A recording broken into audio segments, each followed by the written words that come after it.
It's the ultimate combination of strategy and skill. It's challenging. There's so much to it, so much complexity. It's almost like artwork. It's almost like a fight in some sense. It's very, up close, fast, action-oriented, in your face. It's an addiction. It's beautiful.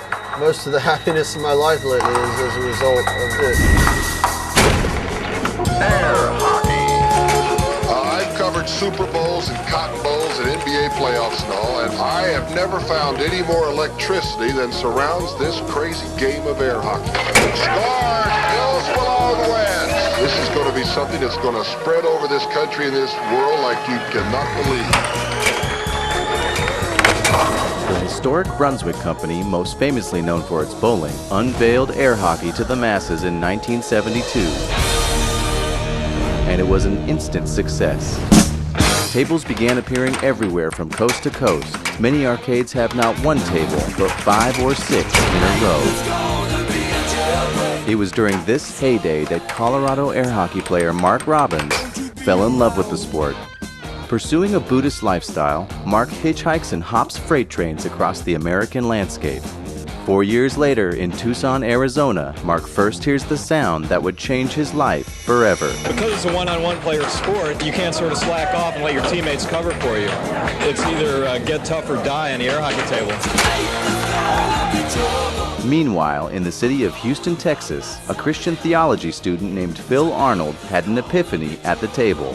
I remember thinking this thing I'm playing, this air hockey game, is brand new. No one really knows how to play it. No one knows what the rules are. Wonder how good somebody could get at it. If we had the right rules, maybe it could develop to be a sport. And I said to myself, perhaps I could become the best in the world. Phil turned his life towards air hockey world domination.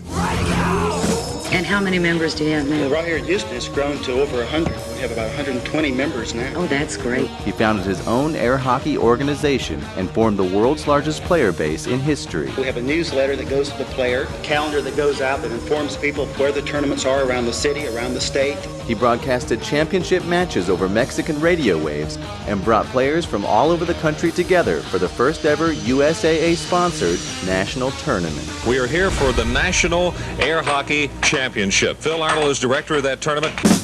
This tournament would introduce for the first time many of the players that would influence air hockey history to come, like the infamous Jesse Dowdy. Hit like 6 shots in a row over here. Known as an innovator in the sport. Okay, your next shot will be directed this way, but the defense has just been going.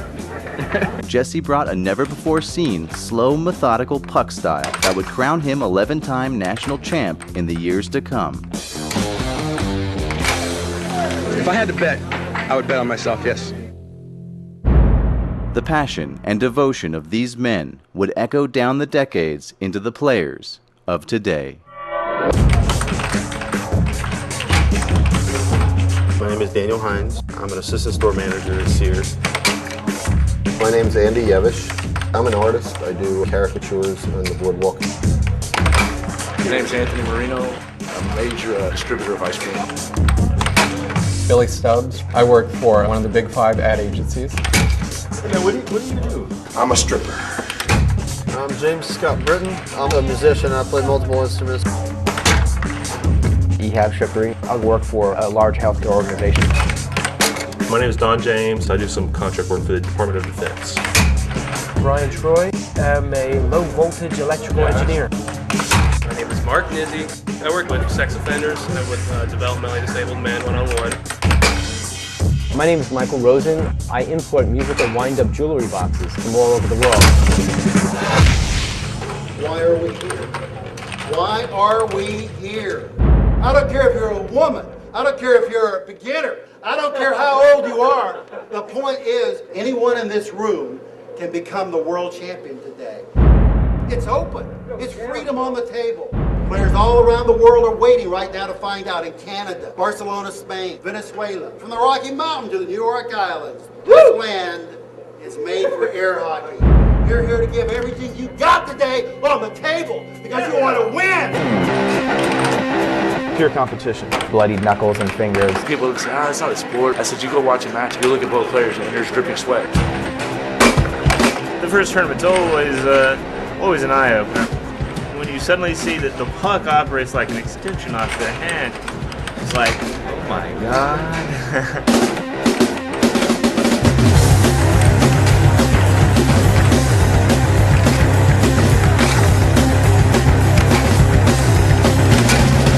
I couldn't sleep because I was dreaming about diamond drifts and cross straights. I was playing it 4 hours every day, 350 days out of the entire year. I do scouting reports on every player. I've got a playbook. I try to train new players and go over the X's and O's of air hockey. Most people don't understand the intricacies, the strategy. What shots complement each other. Cut shot, cross straight. Right wall under. Absorb my opponent's attack and then spin back with accuracy, making my mallet more efficient on the floor. It's a nanosecond type of thing. You don't know where the puck's going to go, but you make sure you block it. The reactions, your accuracy, everything has to be perfect. I don't even know how it works, but it does. Players have gotten so much better. It really becomes a battle of the minds. You have to think a lot. You have to focus on the puck. Catching the puck. I want the puck. Air hockey is like Zen. Intense concentration on what is on the table. Don't look off the table. Block everything out of the way. Because all it takes is for the puck to fly off a certain way, and next thing you know, you're out of your game and you can't play anymore. But when you get in the zone, you feel you can do anything on the table. And you do it. It's not just feeling it, it's actually doing it. When I'm at a table, I just want to play some hardcore air hockey. Anything can happen on the table at any time. There's so many things that you can do, and there's no limit to how good you can get. It is a game of chess. You have to outthink your opponent. Because if somebody figures you out, you're gone. If you don't have any experience in playing in a tournament, you won't understand what we're talking about. Because after you get halfway through a match, or you get to the end, final game, 6-6, and the puck will go back and forth for 15 minutes and nobody can score because, you know, that's how good you are.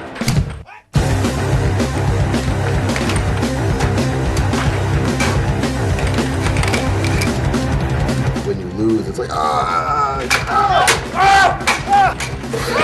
lot of top players would prefer to cut off an arm than to lose a match.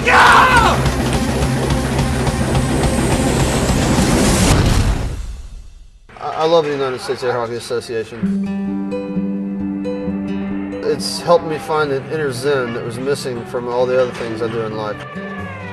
It's sort of brought me back to myself, to push myself to the next level. It's not just about playing air hockey. It's the reason I met my girlfriend, which is the reason I moved to Philadelphia. You know, air hockey has changed my whole life.